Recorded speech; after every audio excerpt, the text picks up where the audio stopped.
So, usually when we talk about a medical diagnosis, there's this, there's this expectation of clinical precision. Oh, absolutely. Yeah, like black and white. Right. You break your arm, you go in, the x-ray shows that jagged white line in the bone, and the doctor just points to the screen and says, there's the problem. Yeah, it's visible. It's undeniable. Exactly. Mm. But then you look at human relationships.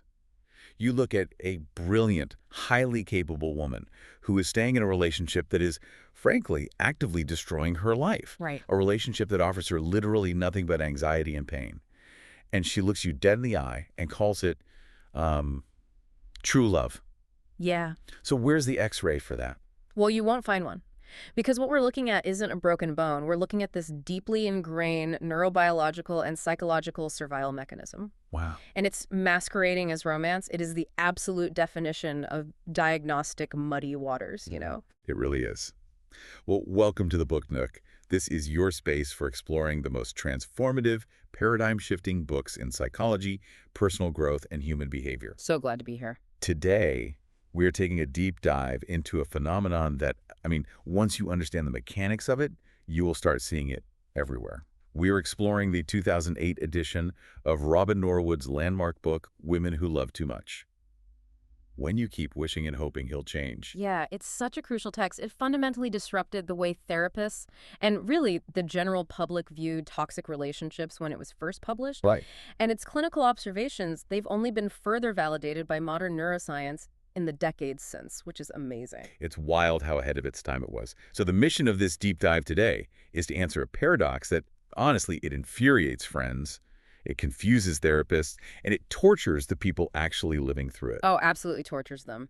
Right. Why do so many people, and Norwood focuses specifically on women here, given the unique societal conditioning they face, but why do they find themselves endlessly drawn to partners who are unavailable, troubled, emotionally bankrupt, or straight up unloving? Yeah. Why do we keep going back to a well that has, always been completely dry? To get to the bottom of that, we really have to recognize that we aren't talking about bad dating luck here. Right. It's not just a bad Tinder date. No, exactly. We aren't talking about swiping right on a few duds or just having poor taste in men. Norwood lays out a very specific progressive syndrome. It's a syndrome of thoughts, feelings, and behaviors. Okay. And to understand it, we actually have to completely dismantle our cultural definition of love. Which is huge, because Norwood's definition of loving too much is, it's like a splash of cold water. Oh, it really is. She writes that when being in love means being in pain, we are loving too much. It means obsessing about a partner and then labeling that agonizing obsession as love. Yeah, she strips away all the romantic poetry right from the jump. Completely. Loving too much does not mean you possess this incredibly deep, boundless capacity for genuine connection. People want to think it means that. Right, like I just love so hard. Exactly. But it doesn't mean that. It means you are measuring the depth of your love by the depth of your torment. Wow. Measuring it by the torment. Yeah. You are pouring your physical and emotional energy into a black hole that is jeopardizing your psychological safety. And you are convinced that if you just, pour a little more in, it will finally fill up. There is a story early in the book that I think illustrates this disconnect perfectly. Norwood introduces us to Jill. Oh, Jill. Jill Yeah. is a sharp, highly driven law student. She's supporting herself. She handles massive amounts of stress and responsibility every single day. Right. She's highly competent. Highly competent. Yeah. She's trained to spot imbalances in contracts and logical fallacies in arguments for a living. And then, while visiting friends in San Diego, she meets a guy named Randy, who is also an attorney. And instantly, her ability to spot an unbalanced contract completely vanishes. Just gone. Completely. Like they go out. But Jill admits she carried the entire conversation. Yeah. He barely contributes anything. Right. A week later, he extends a business trip to Los Angeles, where she lives, just to see her. And she immediately offers to let him sleep at her apartment so he doesn't have to make the late drive back to San Diego. Which seems nice on the surface, but... From that very first night, Jill takes on 100% of the heavy lifting. She cooks for him. She literally irons his shirt for him before he gets dressed the next morning. Yeah, she steps into the role of the caretaker before a relationship has even been established. She is essentially auditioning for her own worth. And the obsession locks in immediately. He drives back to San Diego, and she calls him to make sure he got home safely. Right. And he sounds bemused, almost annoyed by the call. But the hook is set. Soon she is calling him almost nightly. Even though they had an agreement, right? Yes, they had an agreement to take turns calling each other. But when it was Randy's turn, and the clock ticked past 9, then 10, then 11, Jill couldn't stand the anxiety. Her nervous system was just completely hijacked. Her chest would tighten, she couldn't sleep. So she would break the rule and call him. And he would just casually say he, quote, forgot. And her reaction to him forgetting is the crux of the entire pathology here. How so? Well, an emotionally healthy person hears, I forgot to call you, and interprets it accurately. They think, okay, this person is not invested in me. Right. I'm moving on. Exactly. But Jill internalizes it as a puzzle she has to solve. She actually says, how can you forget? I never forgot. Yeah. And then she takes it upon herself to become his unpaid therapist. She starts analyzing his childhood to figure out why he is afraid of intimacy. Right, because it can't just be that he's not interested. No, it has to be a deep psychological block she can fix. She is spending her very limited law student budget on massive long-distance phone bills, flying down to San Diego on weekends, paying for her own rental cars, all to figure out what she is doing wrong. It's exhausting just listening to it. It is. When he pulls away, she assumes all of the blame.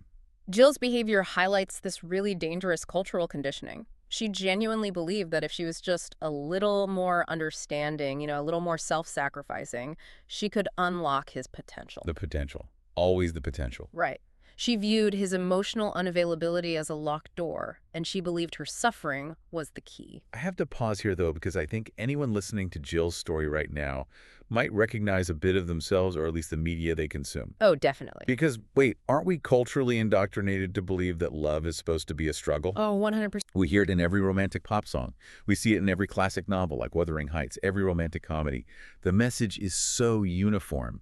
If you walk through fire for someone, if you sacrifice your dignity and suffer immensely, it proves your love is real. Yeah, and Norwood addresses this directly. She points out that our culture has fundamentally merged two wildly different concepts, and those are agape and eros. Okay, let's draw the line between those two, because I think that's a really critical distinction for you, the listener, to grasp. So agape is what we should ideally strive for in a long-term partnership. It is a stable, peer-based, peaceful connection. Yeah, that's nice. It is. It relies on shared values, deep mutual trust, genuine friendship. It brings a profound sense of serenity. Right. But eros is passionate love. Yeah. And the actual etymological and psychological root of passion is suffering. Wait, really? The root of passion is suffering? Yes. Eros requires a barrier. It requires yearning for something that is out of reach, something dangerous or forbidden. To the tension, that knot in your stomach, the obsessive checking of your phone. That is eros. That is the suffering. And we romanticize that pain. We really do. We are taught that the heart-pounding, adrenaline-fueled roller coaster of an unstable dynamic is the ultimate proof of true love. Wow. So when a woman who is prone to loving too much meets a man who is distant, withholding, or chaotic, her nervous system spikes.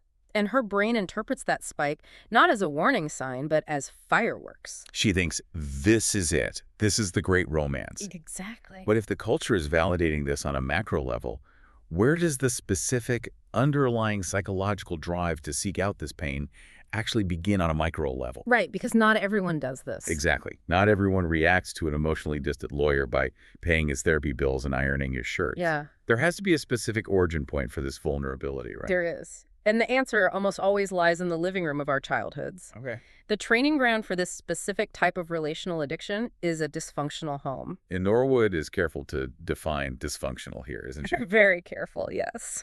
Because she isn't just talking about homes with rampant alcoholism or obvious physical abuse, although obviously those are major contributors. Right. But she defines a dysfunctional home broadly as any environment where a child's emotional needs were consistently unmet. And we need to clarify what an unmet emotional need actually is. It isn't just a lack of hugs or affection. Right. The most profound psychological damage occurs when a child's perceptions and feelings are continuously ignored, diminished, or outright denied by their caregivers. Yes. The book provides this chillingly simple example of denial in action that really stuck with me. The mother being mad. Yes. Imagine a household where the parents are locked in a bitter, silent resentment. The child can feel the tension in the air. She's terrified. Kids pick up on everything. They really do. So she cautiously asks her mother, "Why are you mad at Daddy?" And the mother, whose jaw is clenched and who is clearly seething, snaps, "I'm not mad. Everything is fine." And the cognitive dissonance that creates in a child's brain is catastrophic. Because the child's auditory cortex hears, "I'm not mad," but her mirror neurons, her amygdala, her entire nervous system are screaming that there's an active threat in the room. Right. And when she pushes back, like, "But you're slamming the cabinets," the mother gets angry and says, "I told you I'm not mad, but I'm going to be if you keep arguing with me." Yeah, that interaction right there is the exact mechanism of denial being passed from one generation to the next. Wow. Because the child is entirely dependent on her parents for survival. She literally cannot afford to believe her parents are lying or unstable. That's too terrifying. So what does she do? She resolves the cognitive dissonance by concluding that her own perceptions are broken. Oh, that's heartbreaking. It is. She learns that what she sees, hears, and feels is inherently incorrect. She is systematically trained to tune out her own internal warning systems. Which obviously leaves her completely unequipped to navigate red flags in adulthood. Exactly. Because if you don't trust your own gut when it says this situation is unsafe, you will just walk right into the fire. Without even hesitating. And in these dysfunctional homes, these children are often forced to adapt by growing up far too quickly, right? They become the caregivers to their own parents. Yeah, parentification. There's the story of Melanie in the text. Her mother was schizophrenic, so the entire family dynamic was centered around just surviving the mother's disintegrating personality. Right. Which meant there was zero parental attention left for Melanie. So Melanie adapts the only way she can to secure her place in the family unit. She steps up. She heroically takes over the household as a child. She manages the chores. She attempts to keep the peace. She essentially parents her own father and siblings. And think about what her reward is for that. The closest thing to love she ever experienced was her father's exhausted, grateful dependency on her. Yeah. She learned at a cellular level that she only has value when she is carrying a burden that is far too heavy for her. The tragedy there is that Melanie's nervous system literally fused the concept of being burdened with the concept of being loved. Yes. They became the exact same physical sensation to her. You know, it makes me think of an analogy. Okay, let's hear it. It's like being an 8-year-old passenger on a ship, and suddenly the captain has a heart attack. The crew is panicking. The ship is heading straight for the rocks. Right. And instead of panicking or crying, this 8-year-old steps up, grabs the wheel, and miraculously steers the ship to safety. Wow, okay. They survive. Nah. But because of that foundational trauma, that child grows up and spends the rest of their life wandering the docks, actively looking for sinking ships to board. That's a great way to put it. Because standing at the wheel of a complete disaster is the only time they actually feel capable, valuable, and safe. That captures the mechanism perfectly. They do not know how to exist as a relaxed passenger on a calm cruise ship. Right? They are experts in emotional triage, and anything else feels wrong. Which brings us to the actual mechanics of attraction in adulthood. Because if these women are expertly trained in crisis management, logic would suggest that as adults, they would just be exhausted. You would think so, yeah. You'd think they would desperately want a kind, stable, supportive partner so they could finally just rest. Logically, yes. But we're dealing with unconscious psychological drives here. And this is where Norwood introduces the chemistry of the dance. The dance. Right. The unconscious drive isn't to find peace. It is to recreate and finally master the specific pain of their childhood. And this is one of the most counterintuitive points in the book, I think. Norwood says we aren't necessarily looking for a partner who looks or acts exactly like our abusive or neglectful parent. No, not necessarily. We're looking for a partner who allows us to feel the same feelings and utilize the same survival maneuvers we used when we were kids. Exactly. We are drawn to partners who know the steps to the dance we've been practicing our whole lives. Wow. Think about it. If you grew up constantly performing to win the attention of an emotionally checked out father, and you meet a partner who gives you warm, unconditional attention, your nervous system rejects it. Because it doesn't know the steps. Right. It feels alien. It feels boring. But if you meet a partner who ignores you, your brain lights up. It says, oh, I recognize this. I know exactly what to do here. I need to perform. I need to fix them. I need to earn their love. The story of Trudy is the perfect case study for this. Oh, Trudy's story is fascinating. Trudy grew up with a fiercely demanding, highly critical mother and a father who was basically a ghost. Right. So as an adult, her unconscious formula for securing love was to give absolutely everything and ask for absolutely nothing in return. Because that's what was safe. Right. She spent years obsessively attached to a married policeman named Jim. And a married man is the ultimate manifestation of an unavailable partner. The structure of the relationship guarantees you will always be kept at a distance. Exactly. She bought special lingerie. She waited by the phone on the weekends he was with his wife. She subsisted on the absolute bare minimum scraps of his time. She was addicted to the longing. Addicted to the longing. Eventually, though, she does some work in therapy, and she actually manages to break off the affair with Jim. Which is huge. It is. And then she starts dating a man named Hal.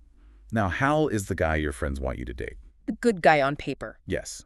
He's single, he has a stable career, he's incredibly kind, and he genuinely adores Trudy. But how does Trudy feel when she is physically intimate with Hal? She feels absolutely nothing. Nothing. She tells Norwood, "I lie there in bed with him, feeling like a stick of wood." She felt frozen. Because Hal wasn't withholding. Because he wasn't keeping her in a state of constant anxiety, her cortisol wasn't spiking. Right. And without that chemical spike, that familiar knot of fear in her stomach, she genuinely believed she didn't love him. She conflated a lack of terror with a lack of passion. She thought she was just bored. She did. And what is truly remarkable about Norwood's clinical observations here is how precisely they predate our modern understanding of interpersonal neurobiology. That's so true. In the newer editions of the book, there is an excerpt from Attached by Dr. Amir Levine and Rachel Heller. Yes, which brings attachment theory directly into the conversation. It does. And assuming you, our listener, are familiar with the basic framework of attachment theory, the secure, anxious, and avoidant styles, how Levine's work maps onto Norwood's findings from 20 years prior is just astonishing. It's a perfect overlay. Specifically, the dynamic between the anxious attachment style and the avoidant attachment style. Oh, it's the exact same phenomenon, just viewed through an evolutionary biological lens rather than a purely psychoanalytic one. Right. Norwood's women who love too much are overwhelmingly displaying anxious attachment. They crave profound intimacy, they are preoccupied with the relationship, and their core wound is the terror of abandonment. And Levine illustrates this with the story of Tamara and Greg. Yes, let's talk about them. Tamara is this sophisticated, intelligent, highly successful professional. She meets Greg. Greg is charming and gorgeous, but he practically wears a neon sign that says, "Emotionally unavailable." He literally tells her early on that he always grows tired of his girlfriends and needs a lot of space. I mean, he is telegraphing his avoidant attachment style very clearly. Very clearly. But Tamara, driven by her anxious programming, hears that and thinks, oh, he just hasn't met the right woman yet. My love will be the thing that cures his fear of commitment. Classic. So they start dating. And as predicted, Greg starts creating distance. He makes subtle, undermining remarks about her clothes. He acts visibly resentful if she stays over at his apartment too long. Right. He pushes her away just enough to trigger her anxiety and then reels her back in with a half-hearted apology. And Tamara's reaction is entirely disproportionate to the actual value of the relationship. She completely derails. She loses her focus at work. She stops making plans with her friends on the off chance he might call. She is consumed. Yeah. Levine uses a specific biological term for this. He calls it protest behavior. So what does protest behavior actually look like on a neurological level? Because I think a lot of people just write it off as being clingy. Oh, it goes much deeper than being clingy. When an anxious person senses their avoidant partner pulling away, their biological attachment system perceives this not as a romantic disappointment, but as a literal threat to their survival. A survival threat. Yes.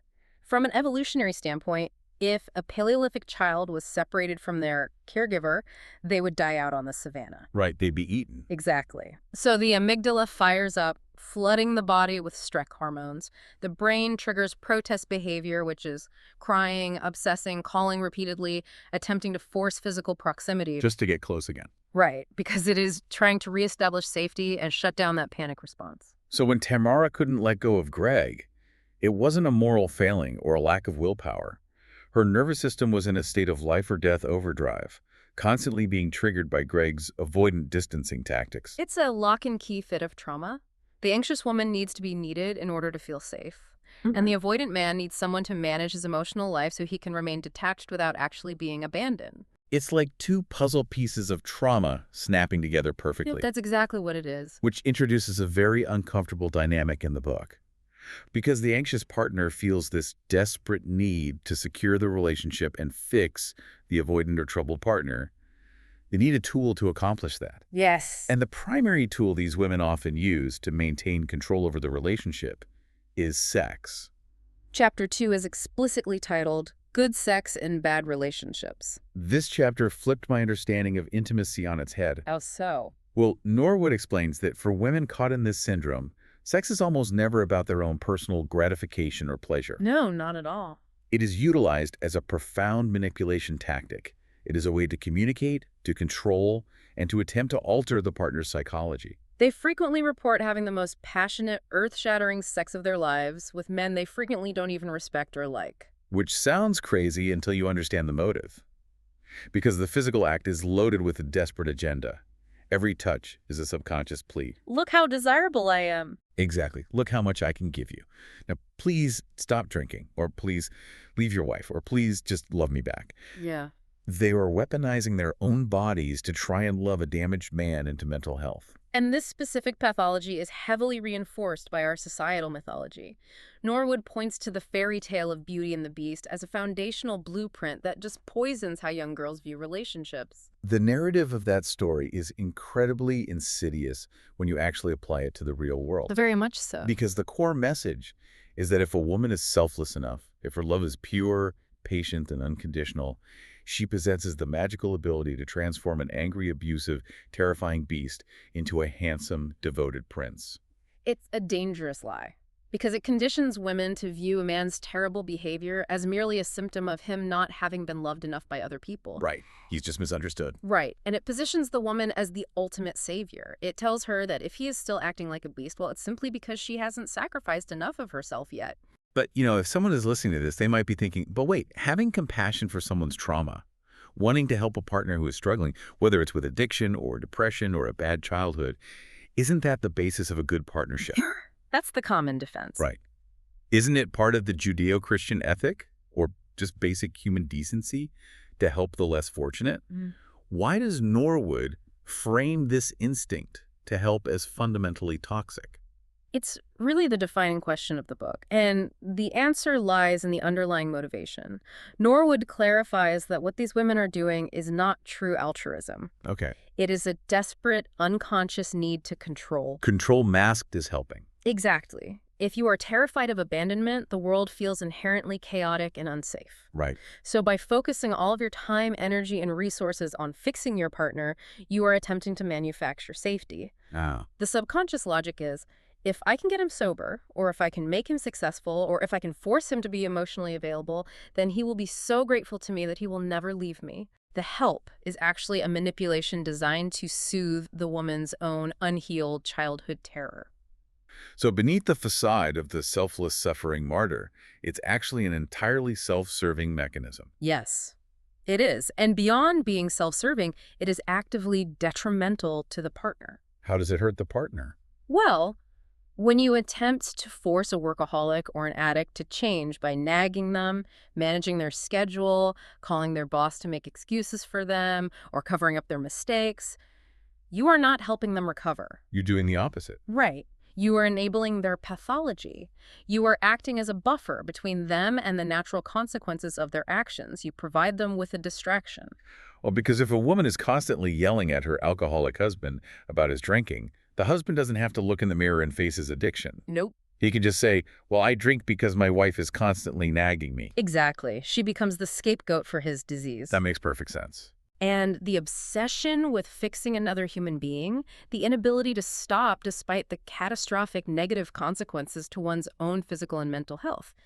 Norwood realized this mirrors another specific condition entirely. Yes, and this brings us to the core thesis of the book, which was totally revolutionary at the time. Groundbreaking. Norwood explicitly outlines that loving too much is a progressive, potentially fatal disease, and it is fully parallel to substance addiction or alcoholism. She doesn't use the word addiction as a metaphor here. She uses it as a literal clinical diagnosis. She illustrates this with the story of Margot. Right. Margot. Margot is a highly successful, articulate woman with a lucrative career. But her personal life is a war zone. She has been married to 4 different abusive men. 4. 4. And she enters therapy, not because she wants to understand why she chooses abusive men, but because she is terrified, she's getting older, losing her looks, and won't be able to secure husband number 5. It's wild. But when Norwood digs into Margot's history, she discovers what Margot is actually seeking. Which isn't love. No, she isn't seeking a loving partnership. She is seeking a biochemical response. Margot suffered from a severe underlying depression that stemmed from her own incredibly dark abusive childhood. Yeah. So to avoid feeling the crushing weight of that depression, Margot unconsciously sought out men who were completely chaotic, abusive, unpredictable, dangerous. Right, because the violent screaming matches, the dramatic physical altercations, the police being called, followed by the tearful, passionate reconciliations. All of that triggered massive repeated releases of adrenaline and cortisol in Margot's brain. For Margot, adrenaline was a literal drug. It acted as a powerful central nervous system stimulant that temporarily lifted her out of her profound depression. It's like trying to warm up a freezing house by lighting a blowtorch in the living room. That's exactly what it's like. Yes, the blast of fire makes you feel warm for a few chaotic seconds. You feel alive. But ultimately, you are just burning the house to the ground. The body and the mind simply cannot sustain that level of chronic stress. Norwood actually provides these incredible side-by-side diagnostic charts in the text, comparing the established progression of alcoholism with the progression of relationship addiction. The parallels are undeniable. Very much so. Let's walk through those phases because I think seeing it laid out like this removes all the romantic mystique. Definitely. Phase 1 is denial. The alcoholic hides the empty liquor bottles in the garage. The woman who loves too much hides her physical bruises with makeup. Or she hides the emotional bruises by making elaborate excuses to her family about why her boyfriend didn't show up to Thanksgiving dinner. Oh, he's just so stressed with his new project. Exactly. Then you move to phase 2. Repeated, failed attempts to control the situation. The alcoholic bargains with themselves, saying, I'll only drink beer from now on, no hard liquor, believing they can manage the disease. Right. The relationally addicted woman starts withholding sex or taking over his bank accounts or issuing dramatic ultimatums she has absolutely no intention of enforcing, believing she can manage him. Wow. Phase 3 is isolation. The alcoholic pulls away from friends and family who start expressing concern about their drinking. Right, because it's threatening. The woman pulls away from her friends who gently ask, why are you still letting him treat you like this? The shame becomes too heavy, so she isolates herself from anyone who threatens her denial. And this leads to phase 4, moral deterioration. The addict starts doing things they swore they would never do. Stealing, lying, compromising their core values just to maintain proximity to the drug. Or in her case, the man. Exactly. And finally, phase 5, physical illness. The alcoholic develops cirrhosis of the liver. The woman who loves too much develops severe, chronic stress-related illnesses. The body keeps the score. It does. We're talking about bleeding ulcers, chronic migraines, autoimmune flare-ups, high blood pressure, and debilitating panic attacks. The body physically breaks down from the constant adrenaline surges. And here is the most harrowing parallel of all. What's that? If you remove the substance, so if the couple breaks up, or even ironically, if the man actually goes to therapy, gets healthy, and stops providing the chaotic drama, Right. the woman goes into literal physical withdrawal. Oh, wow.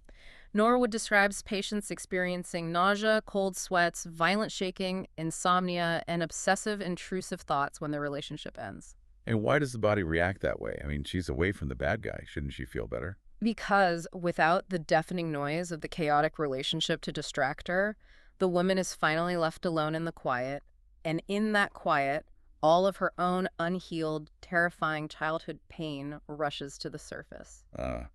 So the abusive or distant partner was merely the drug of choice used to numb the pain of the past. Precisely. Without the drug, the pain returns tenfold. And if left untreated, this progressive disease can absolutely be fatal. The chronic physical stress on the heart or the very real threat of escalating domestic violence can end her life. So, if this is a progressive, potentially fatal disease, because stress and violence can kill you, how on earth do you cure it? How do you rewire a nervous system that equates pain with love? Norwood outlines a rigorous 10-step recovery process. Okay. And she prefaces it with a very stern warning. There are no shortcuts here. You cannot read a self-help book over the weekend and cure this. Right. It requires years of intentional work, complete commitment, and the willingness to learn how to live without the adrenaline hit. We need to thoroughly examine these 10 steps because this is the actual roadmap out of the dark for so many people. Absolutely. Step 1 is go for help. Step 2 is make your own recovery the first priority of your life. Making it the first priority is a massive hurdle. Women will say, oh, I can't afford therapy, or I don't have time because I have to take care of my kids. Right, always an excuse. Norwood's response is brutal but necessary. She says, if you do not prioritize your recovery above everything else, the disease will eventually take your money, your sanity, and your ability to care for your kids anyway. You have to surrender the secondary gains of being the martyr. Step 3 is find a support group of peers who understand. And I noticed Norwood is adamant that going to individual therapy for 1 hour a week is insufficient. It's not enough. When you stop practicing your addiction, when you finally stop calling the man who ignores you, when you stop stalking his social media, a terrifying vacuum opens up in your life. Right. The anxiety of withdrawal is too intense for a single therapist to manage once a week. You need a community. You need a room full of women who have survived the exact same trenches. Exactly. When it is 2:0 a.m. and you are experiencing a manic urge to drive past your ex's house, you need someone you can call who won't judge you because they have literally been there. Step 4 is develop your spiritual side through daily practice. Now, this doesn't necessarily mean organized religion, right? No. It means cultivating a profound acceptance that you are not God. Right. You do not have the power to control the universe, and you certainly do not have the power to control another human being's actions or healing. Which transitions seamlessly into step 5. Stop managing and controlling others. This is often the most painful step. Because it requires a massive ego death, right? Letting go of the ego trip of being the helper. Precisely. Being the one who saves the troubled partner provides a huge ego boost. It allows you to feel morally superior. Oh, that's so true. It also conveniently allows you to avoid looking at your own deep-seated flaws because you are so hyper-focused on fixing theirs. To stop managing others means accepting that their problems are theirs to solve. And if they fail, that is their journey, not your reflection. Step 6 is learn to not get hooked into the games. Right. This is about establishing emotional boundaries. When the partner tries to initiate the familiar chaotic dance picking fight, acting out, threatening to leave, you have to recognize the bait and actively choose not to bite. You have to tolerate the discomfort of just standing there while they spiral without stepping in to catch them or fight back. Which has to be so hard. Incredibly hard. Step 7 is courageously face your own problems and shortcomings. Once you are no longer obsessed with your partner's issues, you have to turn the spotlight inward. What are you running from? What trauma are you avoiding? And that leads into step 8. Cultivate whatever needs to be developed in yourself. This is about discovering what you actually like when you aren't obsessing over a partner. Exactly. When a woman spends 80 hours a week psychoanalyzing her partner's bad moods, she loses herself. She has no time for anything else. Right. So when she stops, she suddenly has an ocean of free time. She has to figure out who she actually is, what are her hobbies, what are her career goals. She has to build an internal life so robust and fulfilling that she no longer requires a chaotic man to make her feel alive. Step 9 is perhaps the most controversial for a lot of readers. Step 9 is become selfish. Yeah, that word trips people up. It does. Because, we spend our entire lives, especially women, being indoctrinated with the idea that selfishness is the ultimate character flaw. Absolutely. We are taught to be accommodating, self-sacrificing, infinitely patient. So how does Norwood justify becoming selfish as a vital step to recovery?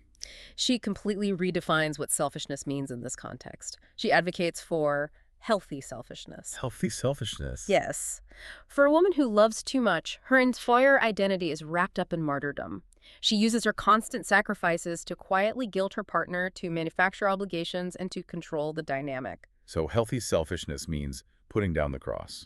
It means taking absolute, uncompromising responsibility for your own emotional state, rather than demanding that your partner changes behavior so you can finally be happy. It's the establishment of rigid boundaries. It means saying no to protect your own serenity. Exactly. If your partner comes home wanting to engage in a screaming match to blow off steam, healthy selfishness means you say, I am not going to participate in this. I'm going to take a walk because I value my peace. Instead of getting hooked into the drama to manage his mood. Yes. It is the ultimate act of emotional maturity. You stop being a reactive victim and become the author of your own life. The final step, step 10, is share with others what you have experienced and learned. Much like the 12-step tradition of sponsorship. Right. Helping someone who is newly in recovery reinforces your own healing. It reminds you of where you came from and keeps you vigilant against relapse. And when you finally complete these steps, when you stop trying to fix your partner, when you regulate your nervous system, and when you start taking care of yourself, the chaos subsides. And that is the moment you are actually ready for mature, real intimacy. Exactly. Not the adrenaline-fueled trauma bonding you previously called love, but an actual stable partnership. And that reality leads us to a profound thought to carry with you today. Toward the end of the book, Norwood quotes the writer Michael Ventura, who offers a radically different vision of what a relationship should be. It's a beautiful quote. It really is. He says that true marriage, true intimacy, isn't about managing someone else's flaws or saving them from themselves. It is a journey where two people discover what they don't know about themselves. If you strip away the chaos, if you take away the constant fixing, the screaming matches, the dramatic reconciliations, the agonizing wait by the phone, If you remove all the noise of the addiction, you are left with the most terrifying and rewarding challenge of the human experience. You are left holding entirely still. And in that quiet stillness, without a project to distract you, you finally have to face your true self. you have to look at your own broken places rather than obsessing over your partner's broken places. And you begin the quiet, unglamorous, solitary work of actual healing. It is a terrifying pivot, but it is the only path to real peace. Thank you for joining us on this deep dive. The mechanics of human behavior can be painful to look at, but understanding them is the first step toward freedom. We invite you to subscribe to the Book Nook so you never miss an episode. And we want to hear from you. Drop a comment below and tell us which book you'd like us to explore next. We read every single one. Until next time, take care of yourselves and keep learning.